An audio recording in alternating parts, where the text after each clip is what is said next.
Good evening. Good evening, everyone, or good afternoon, or good morning, depending where in the world you are. My name is Gaston Alonso, and I am the director of the Ethel R. Wolf Institute for the Humanities at Brooklyn College. And I am very excited to welcome you to tonight's event, Citizen Enough, Race and Belonging Now and Then. And let me just take a few brief moments for a few announcements, and then I will turn it over to our fantastic group of speakers tonight. First, let me say that this is part of a series of events that the Wolf Institute is hosting this year to help launch the Brooklyn College's Asian American and Diasporic Studies minor program. We'll be sharing a link on the chat with information on the program and upcoming classes. If you're a Brooklyn College student, especially, please check out the program and the classes and join us. Second, I want to invite you to a very special event that the Wolf Institute is proud to be hosting on December 3rd. With Melissa Mary, the Frederick I. and Grace Stokes Professor of Law at NYU Law School, a legal analyst from MS Now, formerly MSNBC, and the co-host of Strict Scrutiny, a Crooked Media podcast about the Supreme Court and legal culture. And with Russell M. Young, Professor of Asian American Studies at San Francisco State and co-founder of the Stop AIP Hate campaign. Mary was our Robert L. Hess Scholar in Residence at Brooklyn College this year, and Russell Young will be our Hess Scholar in Residence this coming spring. They will be engaging in a timely and urgent conversation on justice, what is it, and how do we get it? So please join us on December 3rd at 6 p.m. Eastern Time online, and a link with the details for that event will also be shared in the chat. And finally, please follow us on Instagram so you can learn more about Wolf Institute future programming. And that link will also be shared on the chat. Now, this event is being recorded, and a recording will be available on the Wolf Institute YouTube channel. Out of respect for our speakers and for our attendees, we will keep the microphones muted during the first part of tonight's program. We will reserve time for questions and answers and comments after the discussion. One last thing before I introduce our moderator for today's event, I want to thank all the faculty from Brooklyn College and other colleges who have brought their students, their classes to be with us tonight. And with that, let me introduce Professor Diana Pan, who will lead us in conversation. She is a professor in the Department of Sociology at Brooklyn College. She is the director of our American Studies program, as well as our new Asian American and Diasporic minor program, and one of my favorite colleagues. And so with that, Professor Pan, I turn it over to you. Thank you, Gaston. You are also one of my favorite colleagues. So I want to thank you all for being here on a Thursday evening. Special shout out to all the familiar names out there from East Coast and West Coast, within CUNY and out of CUNY. It's so great that you're all here. I look forward to sharing the space with you tonight. I'm Diana Pan, and I direct the American Studies program. I'm also sociology faculty at Brooklyn College. First, I must express my gratitude toward Gaston and the Wolf Institute for hosting this important conversation and for being so supportive of our new Asian American and Diasporic Studies minor, which is housed under the American Studies program. Until this fall, 2025, Brooklyn College did not have an Asian American Studies curriculum. And this minor is the fruit of decades-long effort among faculty, students, and staff to recognize not only the heterogeneity within the Asian American community, but also the diasporic nature of this particular racialized population. We're so thrilled to finally offer these classes that speak to power, colonialism, empire, and Americanness as a part of the Asian diaspora. So thus, a conversation about citizenship is not only fitting to launch this minor, but it is ever timely, especially in our current era, our current moment. Questions pertaining to not only legal citizenship, but also civic and cultural intersects as we're seeing outward attacks on Americans. Further misinformation fuel the questions and negotiations surrounding belonging and citizenship. But this isn't necessarily new. Right? American citizenship, what it means to have citizenship, have been challenged and scrutinized time and again. This is a norm of our collective U.S. history. To address these complexities and help us think through the intersections of race and citizenship, we have with us this evening two esteemed colleagues, fellow sociologists, both of whom had the joy of knowing and learning from for quite some time, I think over a decade, close to two. Let me share a little bit about them. So, Dr. Neda Maghbouleh is the Canada Research Chair in Race, Ethnicity, Migration, and Identity, and Associate Professor in the Department of Sociology at the University of British Columbia. Her award winning book, The Limits of Whiteness, Iranian Americans and the Everyday Politics of Race, examines the racial experiences of Iranian Americans.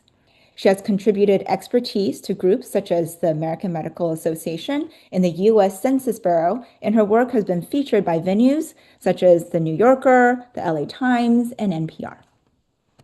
And next, we have Dr. Dana Y. Nakano, who is professor and chair of the Department of Sociology, Gerontology, and Gender Studies at California State University, Stanislaus. Broadly, Dana's work explores the issues of belonging, identity, formation, and community-seeking practices among Asian Americans and other marginalized populations with an increasing interest in queer subjects and perspectives. He is the author of Japanese Americans in the Racial Uniform, Citizenship, Belonging, and the Limits of Assimilation, which we will be discussing today, and the co-editor of Japanese American Millennials, Rethinking Generation, Community, and Diversity, along with Michael Omi and Jeffrey Yamashita. He is also co-editor-in-chief of Sociological Perspectives, the official journal of the Pacific Sociological Association. Dr. Nakano was born and raised in Orange County, California, and is a lifelong soccer player. And with that introduction, I would like to ask our two esteemed scholars here to, introduce themselves a little bit to the rest of us. If you could tell us about who you are, what inspired you to embark on this work. Let's start there. Whoever wants to go first. I insist that you go first, Dana. Please start us off. Thanks so much, Neda, and thank you, Diana. Thank you, Gaston. Thanks to the Wild Institute for hosting this event. I'm really excited about this conversation that we're about to have. I'm going to share my screen with you all, so bear with me for just a second.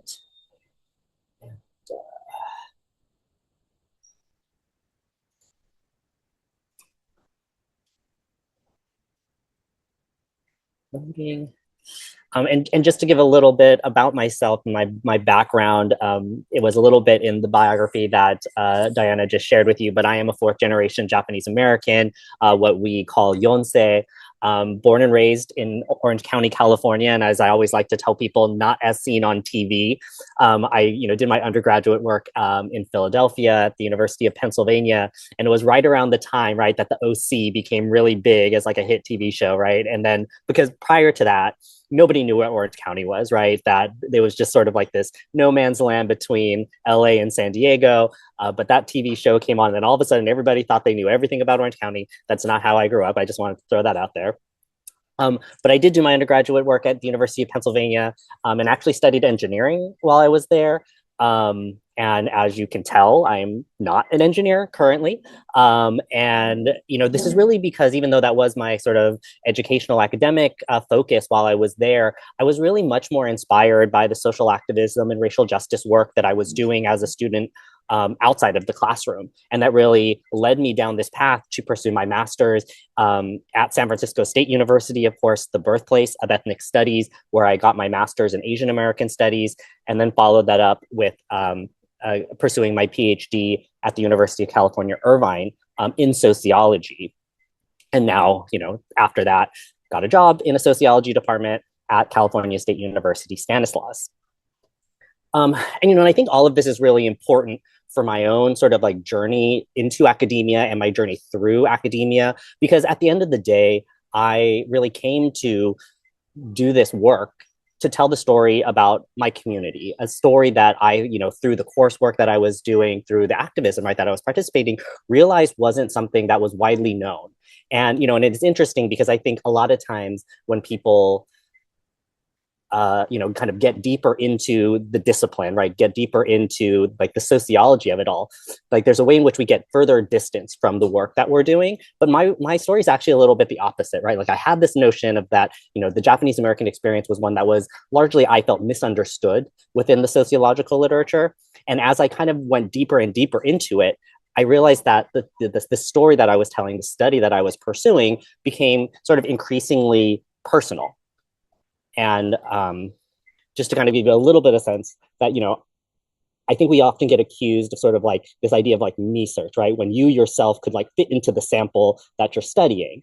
And a lot of people will be dismissive, right, about the work because of that. But this isn't like me trying to pat myself on the back, but I am just sort of like sharing this to demonstrate, right, that this is rigorous academic scholarship, right? The book is based off of 93 semi-structured interviews, as well as an original archive of over 400 images, and is, grounded theoretically and so forth. And these personal attachments that I have to the subject matter doesn't preclude the fact that it is worthy, right, of scholarly interest, and worthy of scholarly interest by me as an insider within that community, and in fact provides particular insights that allows us to have, a different perspective on this, because we all, of course, come to different subjects with bias, and we just have to be aware of those biases.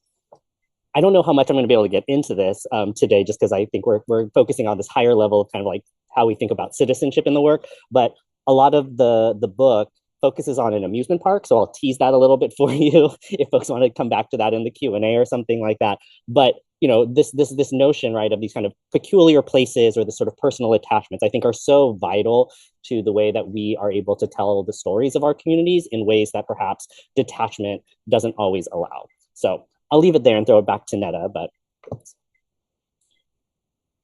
okay, I'm gonna try to do a screen share now as well. Do you see it okay? All right, cool. So this is me. I have to tell an audience at Brooklyn College that I was born at Lenox Hill Hospital in New York City.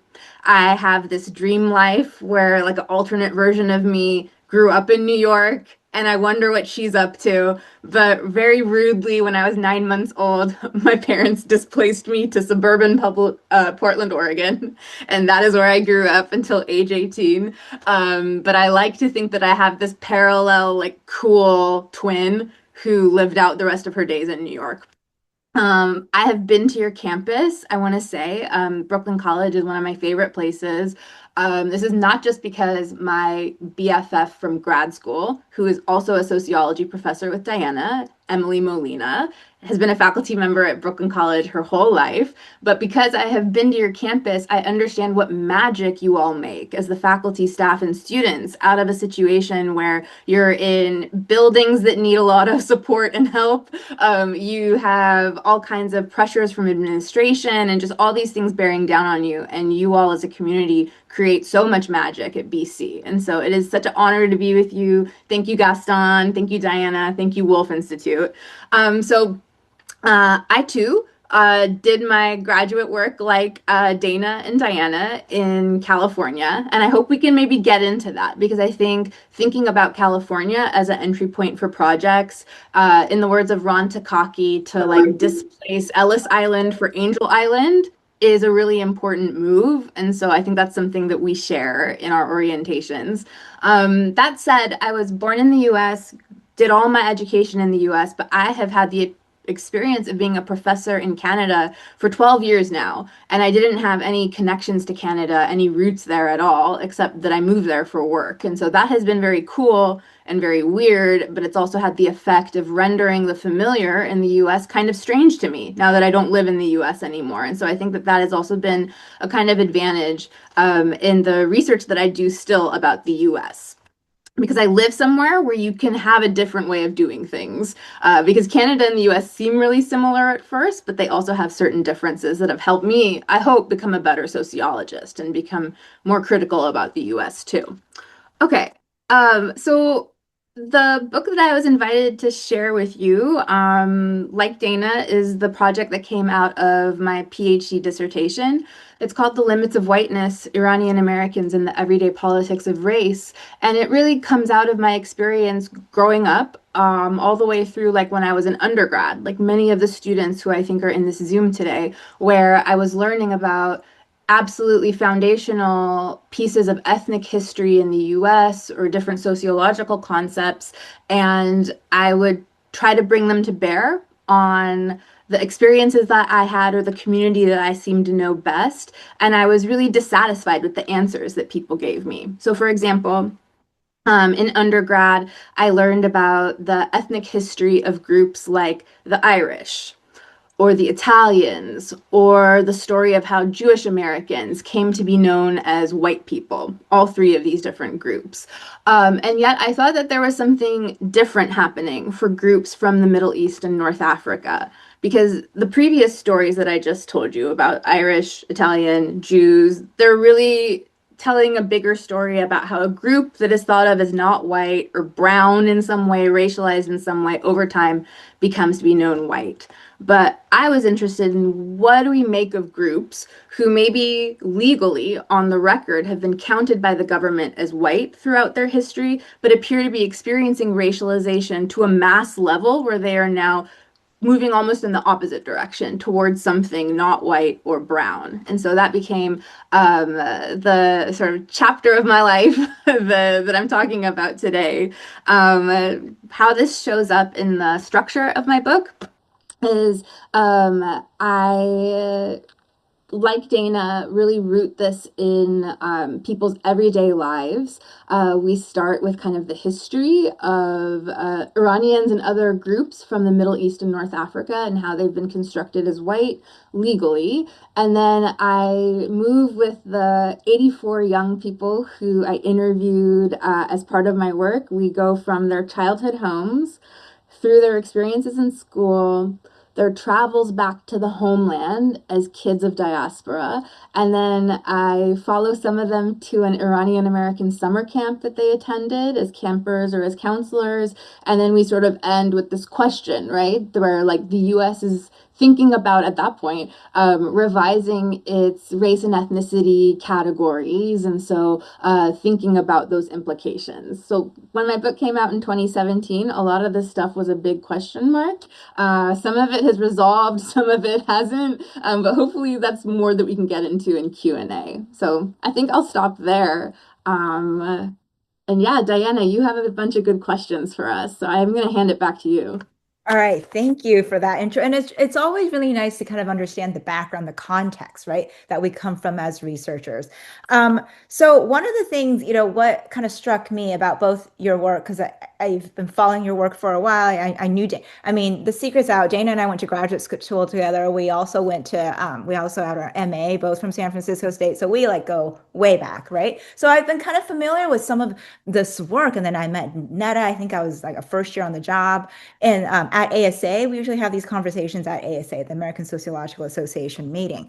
So what struck me about both your work was that, was thinking about racialization, right? And this like broader concept of racialization, right? So I'm wondering if you could share a little bit, how you would think, just explain to us, if you will, how racialization has evolved for Japanese Americans, for Iranian Americans, how racialization has evolved throughout US history. Because as we've seen, right, with the work that Neda shared with us, certain currently known as white groups weren't always white, right? And they may still not be treated in the same way if we look at the types of jobs they hold, et cetera. But more specifically, right, how does racialization change in the US, right? Does it change? And how might it relate to kind of our current climate with regard to immigration? Dana, is it okay if I go first? Please do. Awesome.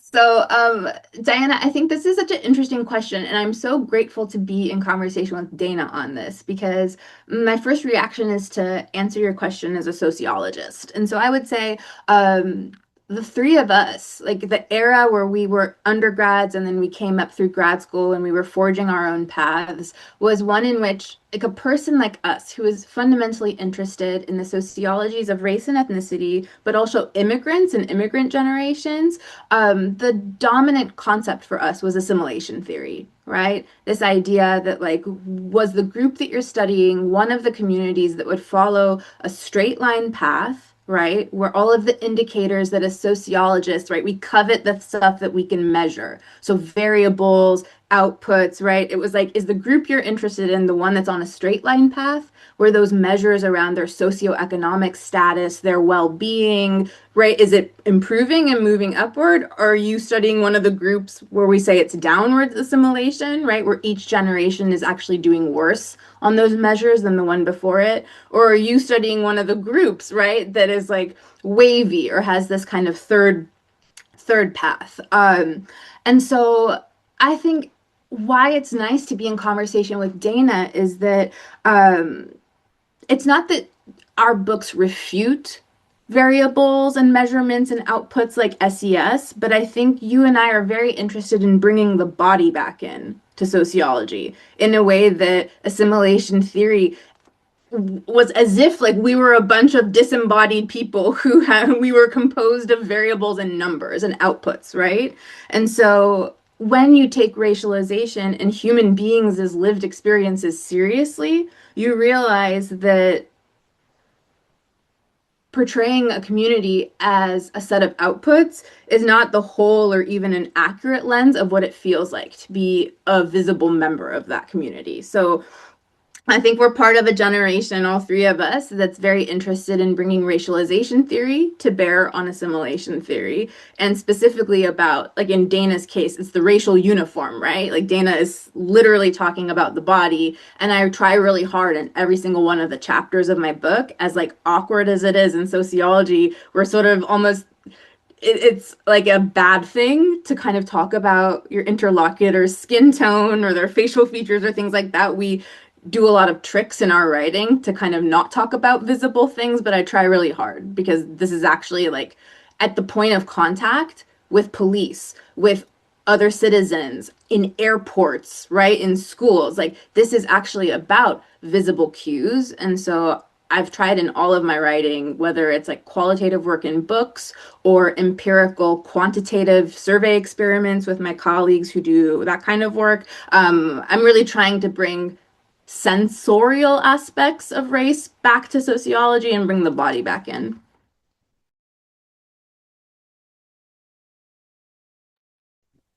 Yeah, no, I love the way that Neda just framed that, right? Because it is about bringing sort of that corporeal, physical reality of race, right? That we all live. And the thing that's so funny, right, about the way that sociology and, you know, particularly the sociology of assimilation talks about or sort of talks around race is that it just flies in the face, right, of the way that I think every person, right, in this Zoom room right now probably knows that they experience race, right, on a day-to-day basis. And for Japanese Americans, you know, it's obviously, like, I start with Japanese Americans because that's my community, that's how I grew up, that's what I know, right? But from a sociological perspective, right, Japanese Americans have for a long time been used as this sort of like poster child, right, of assimilation success, assimilation's ability, particularly to cross the color line, right? That this notion of a non-white group that has been able to achieve these successes, right? And this is where we see the rise, right, of sort of model minority mythologies. And, you know, and I oftentimes talk about Japanese Americans as sort of like the model minority of model minorities, right? Because even among Asian Americans, right, Japanese Americans, by these metrics, right, that Neda just sort of was alluding to, are doing really well, whether that's educational attainment, intermarriage rates, you know, residential integration, all of these different metrics, right, that sociologists of assimilation and immigration love to use. Japanese Americans are doing great, right? And you know, and as Ned has pointed out, I'm not sitting here trying to refute the numbers. I'm not trying to refute the data, but it is still true, right, that Japanese Americans, and this is sort of what plays itself out in my book, is, you know, they're still experiencing race as other, right? Like they don't get to walk down the street and get mistaken for a white person, right? Like they're not passing, quote unquote, right, for anything. And that matters, and that matters in the way in which they're interacting with people. It matters in the way in which they feel that they're able to sort of assert, right, and lay claim to different sort of rights and whatnot within their everyday lives. And so, you know, Japanese Americans, in terms of their racialization and how it's shifted over time, I think is like really interesting, because you can talk about, you know, going back to World War II, right? And you have the mass incarceration of Japanese Americans, right, along the West Coast, right? Wartime enemy. That is very, very different than the way we think about Japanese Americans today, right? And this is very much attached to shifting geopolitics between the United States and Japan, right? And I think that that's another part that's sort of often missing from the analysis and the explanation for why these different groups, right, kind of shift in the way in which, you know, the American public sort of thinks about them in terms of race, right? That the geopolitics. So, you know, moving into the Cold War, Japan becomes like this essential ally of the United States, right? Which then leads us into model minority rhetorics and sort of kind of positioning Japanese Americans as war heroes during World War II as well. And then you get into the 1980s and Japanese Americans become, you know, synonymous with Japan as an economic threat to the United States and the auto industry. And you have the murder of Vincent Chin, who is a Chinese American in Detroit, right, who gets mistaken for Japanese and then is beaten to death by laid off auto workers. And so all of these things I think are really important. And I think it really speaks to the place where we are today as well, right? Because as the shifting sort of geopolitics around like who is the hegemonic superpower in the world, right? And the rise of sort of China in this kind of conversation, I think is going to deeply impact the way that Asianness is racialized in the United States. I think we're already seeing that, right? Particularly in, around the COVID pandemic and so forth. But I think that that's just going to increase, right? And I think that it's important for us to sort of pay attention, not just to sort of like the U.S. Context with regard to racialization, but also how that context is really shaped by broader geopolitical movements. All right, thanks for that. I mean, I think that's one of the things we don't think about very much, right? Especially when we talk about particular populations. I think, Neda, you're saying with regard to Iranian Americans, right? Although perhaps just based on phenotype, there may be stereotypes or whatever affections as it may be with regard to whiteness, right? And this is like your title of your book, that there are limits to how one could be perceived, right? And the types of citizenship that one could or should have access to. So that's what, one of the questions I wanted us to think about a little bit. So I've been teaching this first year seminar this semester, and last week, we were talking about American, like what it meant to be American, right? And one of the first responses, and the majority of the class agreed with, is that of citizenship. Okay, but of legal citizenship. But there's so many ways in which we can think about citizenship, right? It's legal, it's cultural, it's civic. Okay, so I wonder if you can talk a little bit about, I think Dana's frozen, maybe he'll come back. You're gonna have to go first, Neda. Oh wait, Dana's back. If we could talk a little bit about these types of citizenship and how does one assert, right, citizenship, and also feelings of belonging, right, against these kind of structural barriers. Oh, we lost Dana. He'll come back. Okay. Oh, Dana's there. I think Dana just isn't in the spotlight. Yeah. Spotlight. Oh, there. Okay, there we are. So yeah, Diana, I think it's really important that your class was taking this as a starting point for your conversation, because the question of race and citizenship in the US has always been imbricated. You go from 1790, the Naturalization Act, which at the time that it was written said that, in order to naturalize and gain citizenship as an immigrant, you had to be a free white man. That's really like the basis of citizenship law from 1790. And then you trace it, things have shifted, but now we're in a situation where, as of a few months ago, you have refugee admissions to the United States, which is completely shut down by our current administration, except for the loophole that's created for white Afrikaners from South Africa, right? And so that's actually quite a straight line you see from the sort of who is conceived of as the proper citizen subject who is a kind of valid entrant to the American public from 1790 all the way through here. And so in my book, I trace how, as the 1790 Naturalization Act evolved and shifted up until, like the sort of first batch of what are called racial prerequisite cases, which happened at the turn of the century. So this is like in the early 1900s. You had claimants, so this would be like individuals from different groups from around the world who would be brought into court, and the judge would literally decide, like, does this person qualify as white and therefore can become a citizen? And so you have these foundational cases that go all the way to the Supreme Court that we know a lot about, like a case featuring a claimant from India, from South Asia. You have like your canonical case with a Japanese claimant, and these went all the way to the Supreme Court. But there's another one that went to the Supreme Court that people know less about, which is a guy named Tatos Kartosian. And so the important thing with the claimants I just said from South Asia and from Japan was that ultimately the court said these groups are not white. And that was the final determination at the Supreme Court.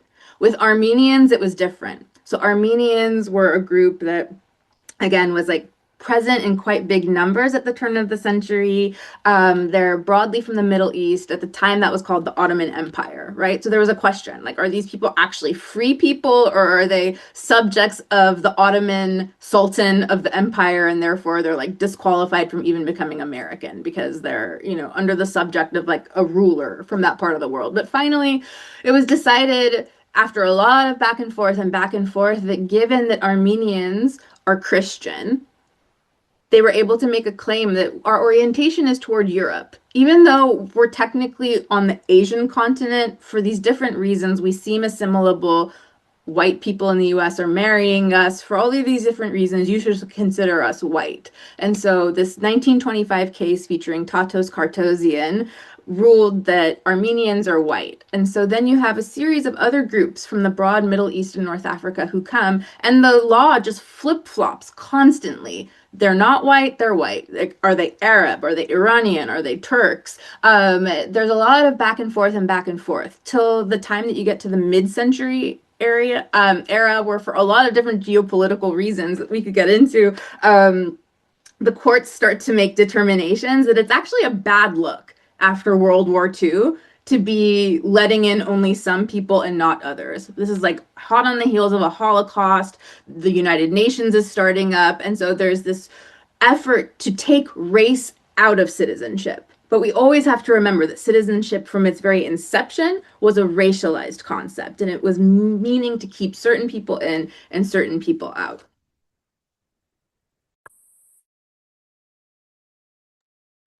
Dana, did you have thoughts about that as well with regard to citizenship and the types of citizenship as we negotiate belonging? Yeah, so I apologize about my connection if it's cutting out, but we oftentimes, when we think about citizenship as this legal designation, right, we think about it as something that is like, once you have it, it affords the same rights equally and universally. And one of the things that, I think is interesting for us to think about is the ways in which that is in fact not true, right? Even though we may all, like, folks that have the title and the legal status of citizenship rights share that status, that within that status, right, we still see variations in the way that the rights and privileges that are supposed to be granted within a particular sovereign state, like, aren't actually provided to everybody in the same way they aren't provided to everybody all the time. And then from that, for me, it becomes this question of like, well, why is it, right? And how does it kind of get sort of determined when certain rights are equal and when they are, and when are they not? And race obviously plays a really big role in this. And and this particularly, right, applies to Japanese Americans. So, the focus of my book is on third and fourth generation Japanese Americans who, by definition of birthright citizenship, right, are citizens. And yet, right, continue to feel like they are unable to sort of fully access the rights and privileges that should come along, right, with citizenship, to make claims that a citizen should be able to make. And this is where sort of like in my work, like I turn away from sort of these legal designations, right, to think about it a little bit more in terms of citizenship as lived experience, right? Things that is enacted and, practice in our everyday lives, right? And in some ways, this becomes outside of the legal construction of citizen, right? Devin Carbado, a legal scholar from UCLA, kind of wrote about racial naturalization, where there are people, right, because of their race, their visible race, are able to exercise citizenship in ways that, even though they're not actually legal citizens, in ways that legal citizens who are of color or from other marginalized identities are unable to do so, even though they actually have the legal designation of citizenship. So, for me, this becomes, one, a racialized construct, but also, right, begins to pivot off of what I talk about as affect, which is sort of these sort of like feelings, these ways in which we're experiencing the world that are oftentimes difficult to measure, right? Which, of course, as sort of Neda alluded to earlier, is difficult for sociologists to deal with. But it's important, right? Because even though we may not be able to name the ways in which we feel like we are being marginalized, or feeling that we somehow don't fit in or don't belong in particular spaces, does impact, right, the way in which we engage in those spaces. And that engagement, right, is that everyday manifestation of citizenship. And so for Japanese Americans, right, thinking about their middle class status or their racial marginalization really does begin to shape, right, their everyday practices of citizenship, again, regardless of their actual legal status. And so, I oftentimes think about and try to sort of explain the Japanese American experience, which, obviously for personal reasons, I think is important to discuss on its own, but also is sort of a harbinger for other groups, right? Because as we're thinking about, citizenship as a goal, as socioeconomic upward mobility as a goal, these are all great things, and we should strive for this, and those should be available to people equally, right? But what the Japanese American case demonstrates, from my perspective, is that that's not enough, right? That there are still barriers that continue to exist, right? Oftentimes based on race, right, that make even citizenship or socioeconomic upward mobility necessary but insufficient components to true sort of integration and belonging. Yeah, thanks for that. So what I'm gathering is like the sense of belonging is constantly being negotiated also, right? Whether it's in the legal realm or if it's in like the social and also, as a cultural phenomenon. So I'm wondering if you two can, if we can talk a little bit about this negotiating racial identity, right? Whether this is like a uniquely American phenomenon, or is this something that we see? I mean, Neda, maybe you can speak this, to this having been, being in Canada, but also, there are other countries in which there are that individuals may be racialized and they experience race-based experiences differently, right? Based on their presentation, phenotype, etc. So I wonder about like England, Canada, Australia, is this race negotiation and belonging also something, right, that we see elsewhere? Or is it really just uniquely American? Yeah, I'm happy to talk about that because, for sure, like I mentioned, I was born in the US. Those were the categories that I studied, but I also lived. Then in 2013, when I moved to Canada, I had the experience of driving across the border to start my new job, and my race changed, right? Whereas I had been white in the US for 30 some years, I drove over the border, filed my paperwork for my work permit, and suddenly I was this category called West Asian that does not exist in the United States, but since 1984 in Canada has been its own demographic category. And so the story of racial categories in Canada is also a sordid story, the same way that it is in the US, where it's connected to Indigenous dispossession, to slavery of people from the African continent.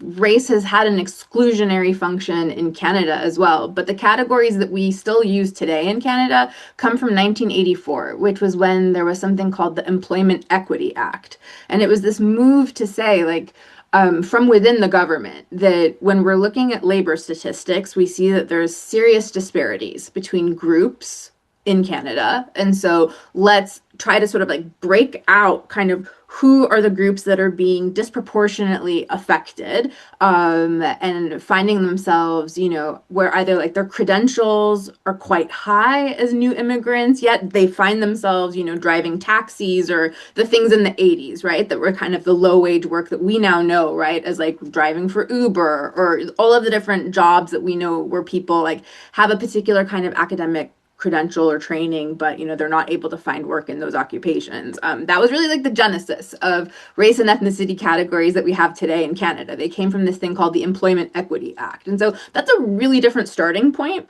for your federal race and ethnicity categories, when they were rooted actually in trying to ameliorate inequities versus, right, this sort of like weird assemblage of things we have in the US where it's like some of them are colors, some of them are pan-ethnic categories that communities themselves, right, sort of banded together and said, like, this thing doesn't exist called Hispanic or Latino, but we're going to push it forward, right? Because we understand that this is like a political need in our community to be counted. And so they have different trajectories, race and ethnicity, but the function is that, like, for example,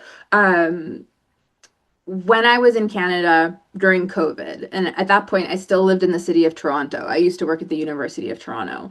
You have COVID and you have, different hospitalization rates and different infection rates that communities are facing, right? Like tremendous disparities at the beginning of COVID before vaccines were released. And then as vaccines were starting to get rolled out, we know, right, that like certain communities for many different structural reasons were facing higher rates of hospitalization and infection. But being in Canada, where we had many more race categories and the ability to disaggregate, we could see that West Asians, so that includes Iranians, Afghans, Uzbeks, and Arab Canadians, were facing some of the highest rates of hospitalization and infection in the country. And that was me working with people from public health and the city of Toronto, being able to crunch those numbers because we had that data, right? And so it meant that when vaccines were released and when there was different kinds of resources we could allocate, we knew where people lived, we could get them those resources.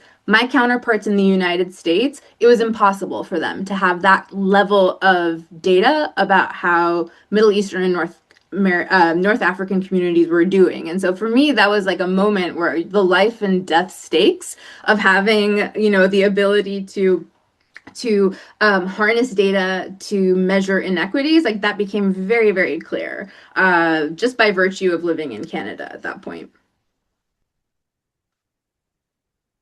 Dana, did you have any thoughts about this identity negotiation? Yeah. Yeah.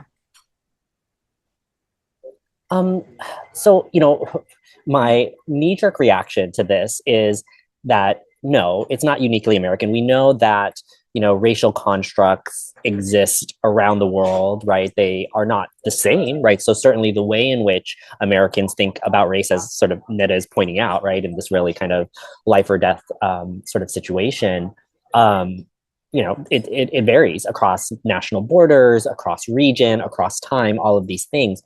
But, the other thing about it, and I think that the United States, because of its history, right, that in some ways race is sort of this original sin, right, of American society, of the way in which Americans construct themselves as a people, in a way that perhaps is less apparent in other societies, other countries, right, as in the way in which they construct their sort of their laws, the way that they draw boundaries around citizens and who can come and who can't come and all of these things. And so, race and racial difference, racial discrimination, racial disparities exist around the world, right? And the way that they manifest themselves, again, is so deeply rooted in the particular history of that particular nation or region or what have you. And for the United States, right, because of the history of the displacement, right, of Indigenous peoples, because of it, and the genocide, right, of Indigenous peoples, because of its history with chattel slavery and enslaved African peoples, right, and is something that we have not grappled with, and we still continue, right, to see that play itself out in various ways, right, in the ways in which other, racial and ethnic groups from other parts of the world, including, Asia and Japan, right, are utilized, across time as sort of wedges between other racial groups and so forth, right, is so part and parcel of how the United States is racially structured. Even if we don't know that history, like, we are the victims of that history. So, uniquely American, no, but Americans certainly do it in a very unique way. Okay, I like that description, right? Americans certainly do race in a very unique way. And the way I was kind of thinking about this too, in the context of your work, right? I want to come back to both of your books, okay?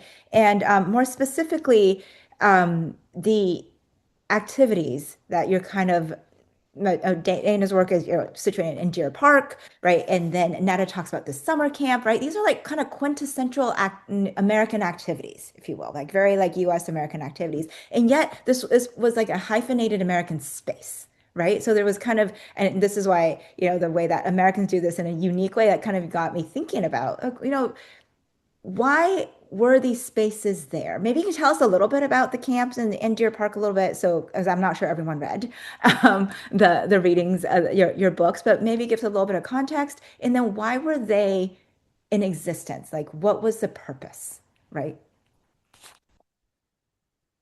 And either of you. Can I jump in here? So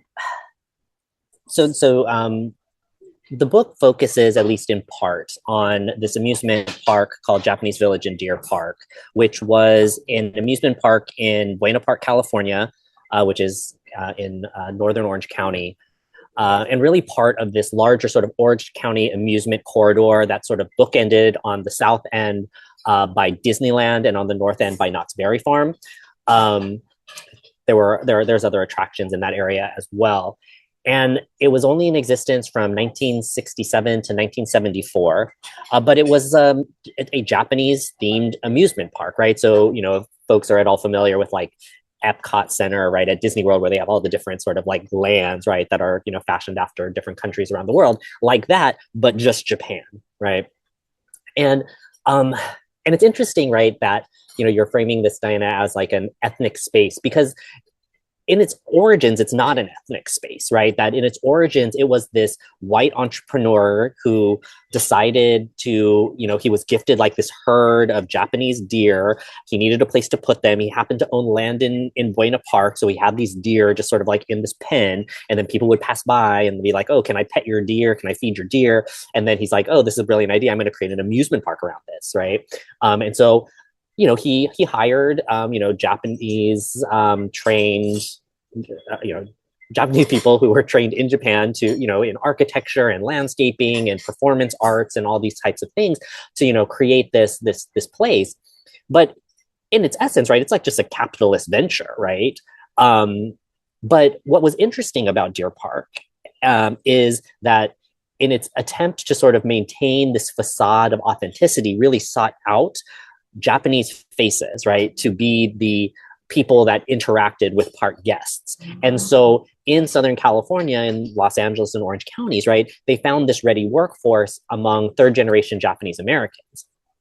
And so sort of the gag of it all was, right, that these Japanese Americans, these third generation Japanese Americans, right, like they didn't know anything about Japan. Like they had never been to Japan. Most of them probably didn't speak very much Japanese. Their grandparents were from Japan, right? So, there's a distance there, but all they had to do, right, is have this look, right? Then this is where sort of the notion of racial uniform really comes into play. But regardless of sort of the Orientalist sort of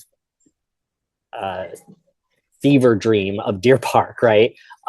The fact that people actually were interested, these sansei, right, these third generation Japanese Americans were interested, says something about what they were looking for and what they were yearning for. Because time and again, in a lot of the interviews that I did were with former employees, we're talking about how the social life of Deer Park is really what drew them there, right? The opportunity to connect with other Japanese Americans their age, right, that they largely wouldn't have, because most of these people are living in predominantly white neighborhoods, going to predominantly white schools, right, away from sort of any concentration of a Japanese American community, but kind of travel to Deer Park. And part of the book talks about the distances, right, that people will travel to participate in these sort of ethnic community organizations, speaks to, right, the maintained importance of these types of spaces even into the third and fourth generation of these communities.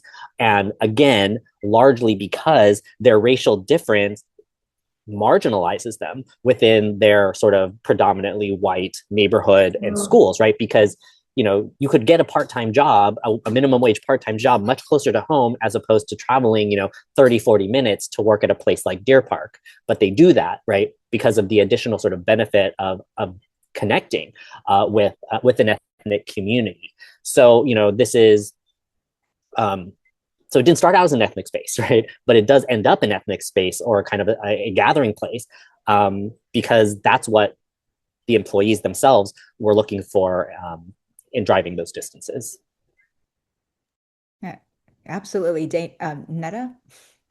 Yeah, Diana, this is such a creative way to juxtapose our two books together. And I really appreciate the question because very similar to Dana's field site, I write in that chapter about a summer camp that is created by second generation Iranian Americans. So this would be the children of people who themselves immigrated. So it's that group creating a summer camp for other members of that group who might be like a micro generation younger than them, or also third generation. So the grandchildren of the initial immigrants. And they create this summer camp to, like Dana's field site, overcome feelings of exclusion that they have oftentimes in white majority neighborhoods. And if it's not a white majority neighborhood that they live in, some of like the schools that they're attending, right, are kind of historically white sorts of institutions. And so it's a place for people to work through the very like common feeling where you're too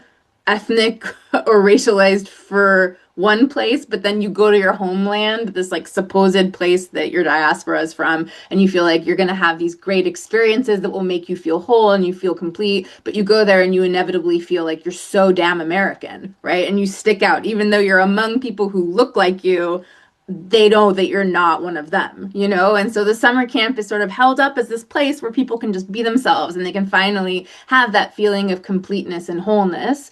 But the summer camp is also a utopian space, particularly at this time period, which was like kind of late Obama, sort of it's happening through like the 2000s and the 2010s, because it's also a place where these young people are unlearning problematic messages they've gotten from within the Iranian American community, from elders or other people, right? So as with any pan-ethnic group, you have these cut points and sort of like baggage of nations and ethnicities that have had conflict in the past. And so these young people are coming to the camp to also talk about anti-Arab narratives that they've confronted by their family members as Iranians, where they're saying, my community keeps telling me like I don't have anything in common with Arabs. We're not Arab. And yet I feel like those young people totally understand my experience, right? And we're facing similar kinds of racialization, similar kinds of policies against our people, similar kinds of war-making activities by the American government in our part of the world. So my parents are telling me I'm not Arab, I don't have anything in common with Arabs, but why do I feel so connected to them, right? This camp is having a curriculum where they're bringing people like Brooklyn College professor Mustafa Bayoumi, right, to like read excerpts from his book and work through that with the campers. They're bringing Omar Effendum, an Arab American rapper, right, to like commune with these young people. They're talking about the Philippines, Puerto Rico, American descendants of slavery. And so they're getting this like also almost utopian kind of deprogramming that some of the parents didn't really know that was happening at the camp, but that was also happening at the camp too. And so a kind of like quintessential late Obama era sort of an experience that's happening at this summer camp. And like all utopian projects, there were things about it that worked and there were things about it that were like a total failure too. But what I love about this connection is like, again, like another way that I think Dana's book and my book have some similar DNA is like sociology does not want to talk about leisure. It does not want to talk about places like an amusement park or a summer camp. Those are typically thought of as like something that we're giving to our colleagues in the humanities to talk about, or in cultural studies or in American studies. And so I like the ruthless way that Dana and I were like, no. we're going to bring the sociology of pleasure and leisure back in as a site of analysis too. Yeah, the site of analysis where these individuals can talk about what it means. The experience is really like an American experience, right? Regardless of what it is. And it's like these sites that are born out of marginalization. I mean, I never feel more American than when I travel. Right? That's when I feel very American. I want to be able to give our audience an opportunity to ask some questions. I see two questions in the chat right now. I'm going to address them, and then other folks, if you want to put questions in the chat or raise your hands, I will call on you.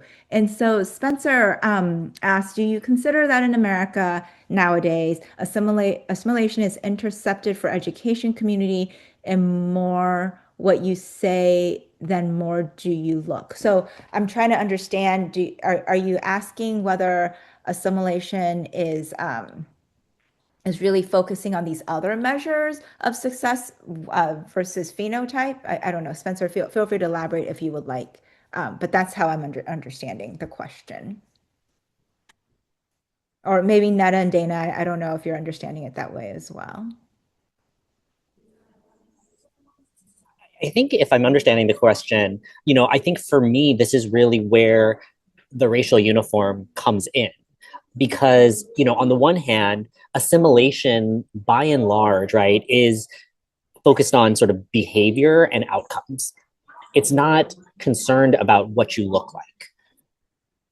However, right, those two things are often not, you can't separate them, right? Because the way that you look is also determining the way that people are perceiving your actions, your behaviors, and also your outcomes, right? And so, I'll give you this for instance, right? That so I had this one professor at UC Irvine when I was sort of talking about the project, had grown up in Southern California and actually mentioned that she had actually gone to Japanese Village in Deer Park when she was younger and sort of remembers it. And I was like, oh, and was asking her about her recollections of the park. And she was like, oh yeah, I just remember it was like very Japanese and she's like, yeah, and everybody there spoke with an accent. And I will tell you that because almost all of the employees who were interacting with clients are third generation Japanese Americans, I can assure you that they did not speak with accents. And yet her recollection of this, right, was that they all did, because there's sort of a predisposition of her to assume that people who look Asian, right, who look Japanese, would speak with an accent, and that sort of replaces that memory. It's sort of this Mandela effect, right, that's happening there. And and I bring that up because I think it does sort of still matter, right, like what you look like, because it is determining in some ways how people are perceiving you, or are they making assumptions about you, regardless of what your actual behaviors are, regardless of what your actual outcomes are.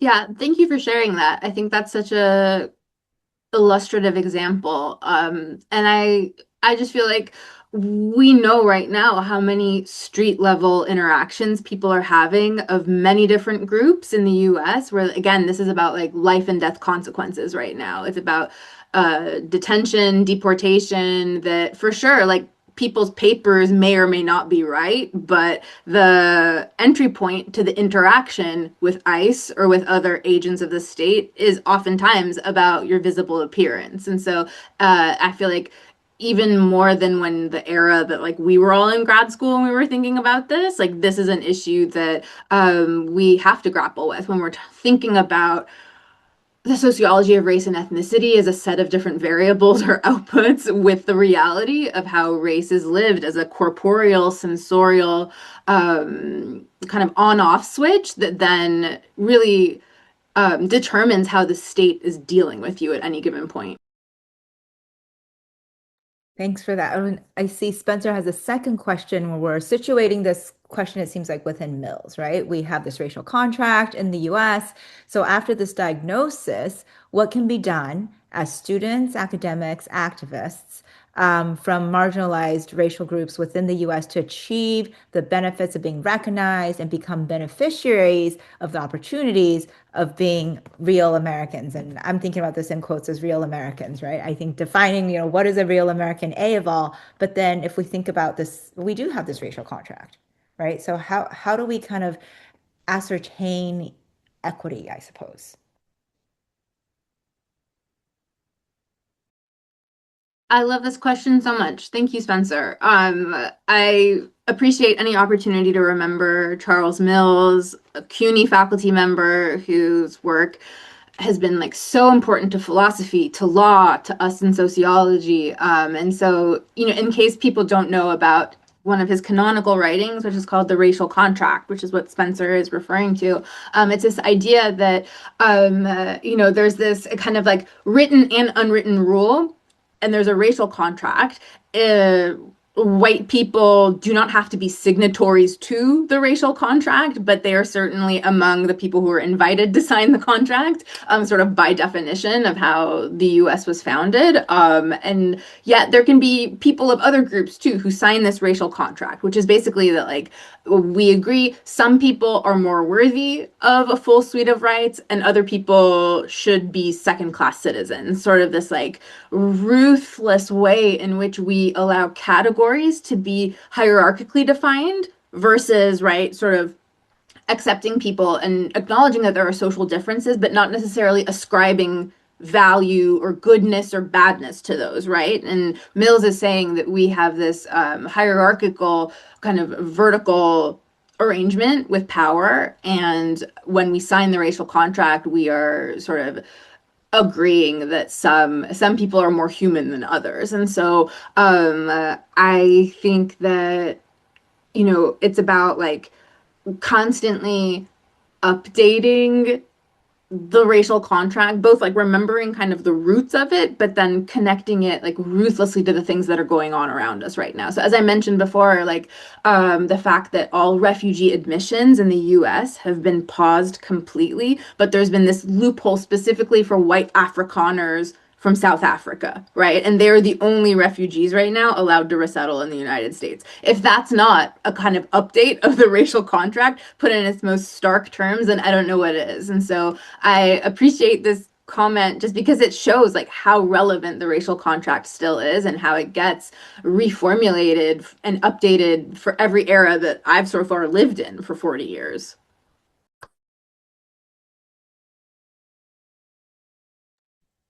Dana, do you have thoughts? So, these types of questions are so great and so thought-provoking, but also so frustrating to me sometimes because, I don't know that we have good answers to sort of the path forward. I was giving another talk at UC Merced a little while ago and had a very similar type of question come up. And I feel like part of me is like not in a headspace, right, to be able to think optimistically about the future and the possibilities, right? And one of the things that I keep coming back to, and I think it's so small and maybe it's insignificant, but it's all that I really can sort of hold on to, right? Is that one of the things that I was really interested in with the book was this sort of the mundane everyday practices, right, of citizenship, of community formation, and the reliance, right, that Japanese Americans have on these sort of micro level interactions that that is what we sort of have, and that is what we have sort of control over. And so of course we're existing in the chaos, right, that's being wrought by the federal government on a daily basis right now, right? But how do we still connect with each other, right? And this goes, along racial lines, this goes across racial lines, cross class, all these different things. But, right, like kind of being really cognizant, right? And trying to catch ourselves in, when we are reinforcing sort of white privileges or gender privileges, all of these types of sort of isms, right, that exist around us, right? And seeing each other's humanity, right? And focusing on empathy and maybe questioning the sort of hyper individualism that we often function in Um, and for me, like, I don't have a big structural societal solution to that, except to say, right, that like we do live our everyday lives, and oftentimes our everyday lives are about survival.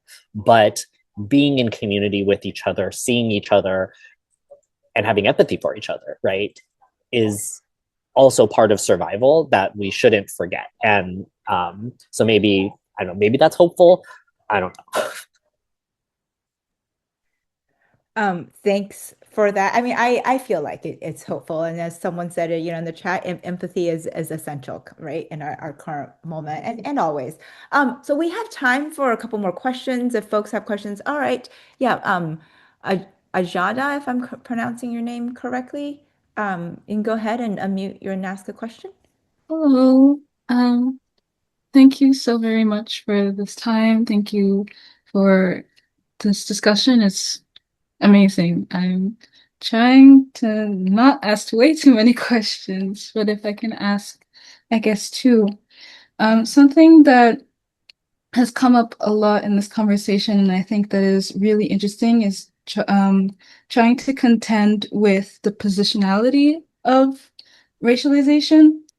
And also the ways that trying to navigate racial identity is dynamic, the ways that it might even feel intrinsic, growing up in the spaces that you have been into, and then as you are traveling into other spaces. And so, especially thinking about the physical sense of it too, thinking about the contact area of it as well. I'm really interested in if you can speak anything about like the sort of dispossession that people may have to go through within themselves to sort of try to not even understand, but also struggle or battle with intersectionalities that they may be dealing with as they're understanding their racialization, and then also trying to reinterpret it, especially if it's a deprogramming process, which is a word that I enjoy that you're using, like the alienation from yourself. I would love to hear more about how those struggles kind of reframe one's, I guess, encounters with racialization. And then as another question, if I may, could you speak any more on how people feel with like the approximation of their identity? Especially because it's in part how others perceive them, but then how they come to perceive themselves. And in the way that othering is a project, and there are structures of othering and differentiating between people. Like, how does one's distance between the idea of themselves and their community also start to interplay in how one not only comes to terms with racialization, but then also tries to battle it and then start building community? It's a lot of questions in that, but thank you so much. Thanks for those great questions. All right, who wants to go first? Those were so deep. I'm going to try to do justice to those good questions, but wow. My late PhD advisor, this amazing man named Reg Daniel, whose career was built on talking about multiracial identity, which is like, if there's anything even more complex than the questions we're talking about too, is like layering on the reality of multiracial individuals in the United States, right? So something that Reg would always talk to me about is like a psychosomatic norm image. That's a concept that kind of comes from psychology, but we could stand to think about it more in sociology. Is like, what is the psychosomatic norm image we have as a society about who is American? Or in any of our specific communities, what is the psychosomatic norm image of the ideal member of that community, right? And what are the different ways in which we feel ourselves falling short from the American psychosomatic norm image, or even the psychosomatic norm image of who we are as our best selves in our specific ethnic or racialized community, right? And so there's ways that we can be made to feel lesser than in either of those domains, right? And intersectionality is such a big part of that as well. But I think that something that I try to always remember in sociology is like another concept that's called reflected race. And so that's the idea. It comes kind of from like social psych and like social identity theory, like Goffman. If you remember, if anyone's taken like intro soc and you remember things about performance and identity as a performance, Irving Goffman. Reflected race is the idea that like I can have my identity and it's my personal identity and I can feel strongly attached to it. But then there's also the way that people see me, right? And that ends up becoming an input for me because I'm a social person and I don't just live in a vacuum, but I live in a society with other people. And so I can feel however I feel and see myself the way I do, but that seeing myself is fundamentally changed by the way I'm thinking about how people see me. And so that's my race being reflected back at me. So reflected race is, I think, like where Dana and my work again, like it really, that's the concept that we're interested in, is not just like how a group themselves identifies or an individual him or herself or themselves identifies, but it's that interplay between how you are also perceived by other people and then the feedback loop that that creates too. And so, yes, absolutely, Olivia in the chat is talking about Du Bois, right? And the veil. And so these were like social thinkers that were grappling with this like fundamental dynamic. There's a sociologist named Wendy Roth, and she has this beautiful taxonomy of like all the different ways in sociology we talk about race.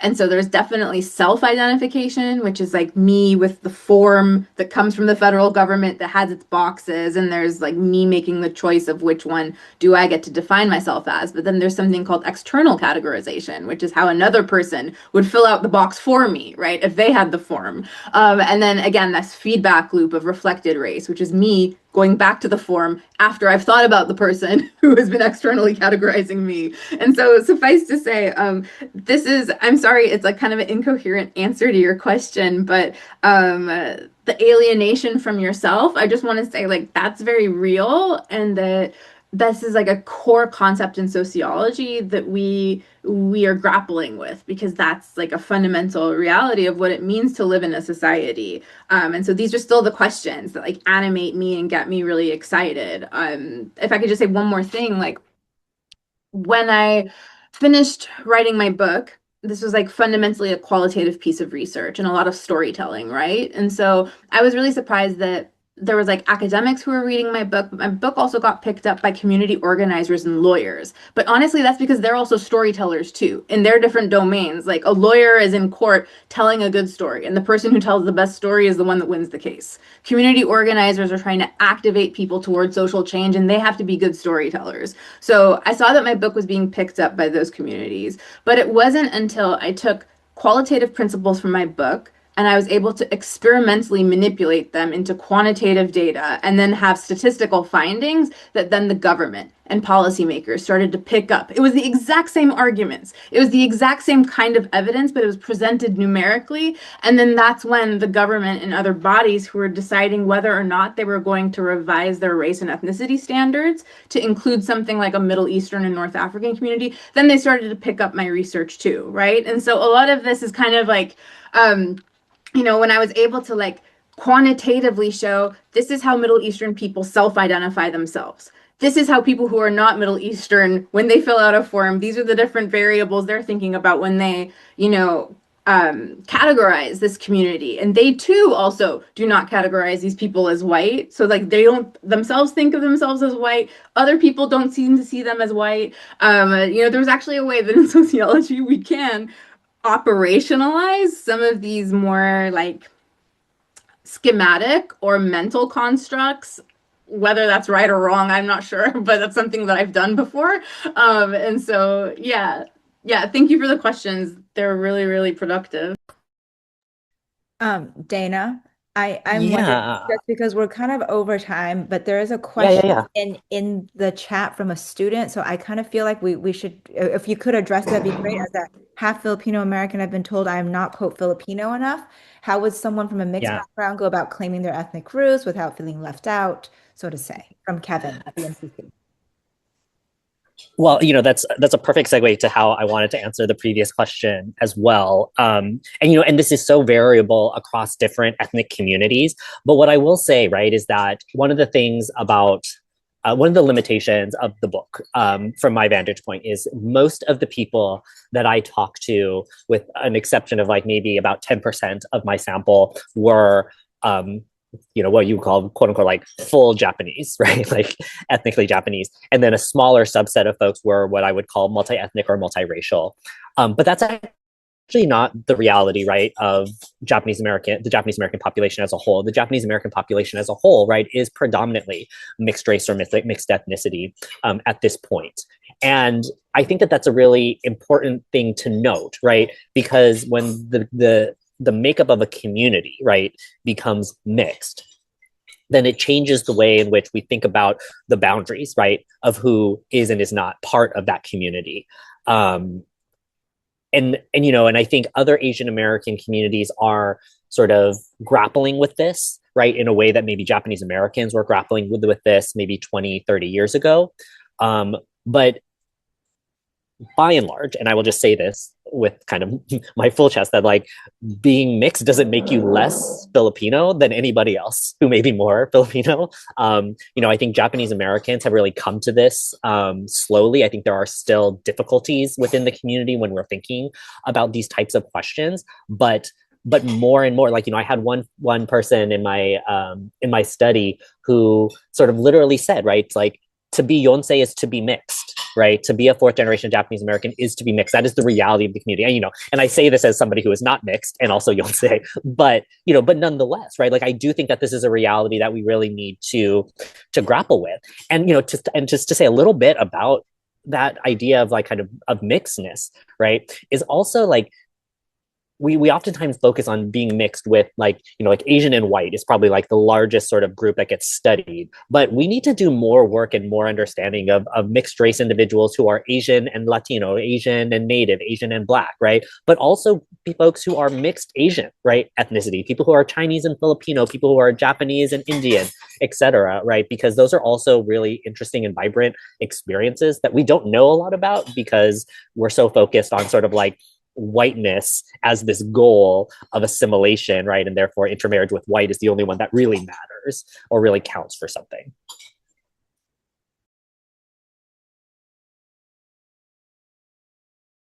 Thanks for that. I see we have another question, but we're pretty over time. Perhaps it's something our speakers may address to Stanislaus Hillary. But I want to welcome, thank you all for joining us tonight. I hope you I hope you learned something. I did too. And I hope you enjoyed our conversation. And I very much thank Neda and Dana and also the Wolf Institute. I'm going to turn things over to Gaston to close us out for the evening. I just want to quickly say thank you so much, Diana, Aneda, and Dana, for inviting us to learn from you and to learn with you. I want to thank everyone who joined us for being part of this conversation. At the Wolf Institute, we like to say that we build community by learning together. And I think that's definitely what we did here tonight. So thank you so much.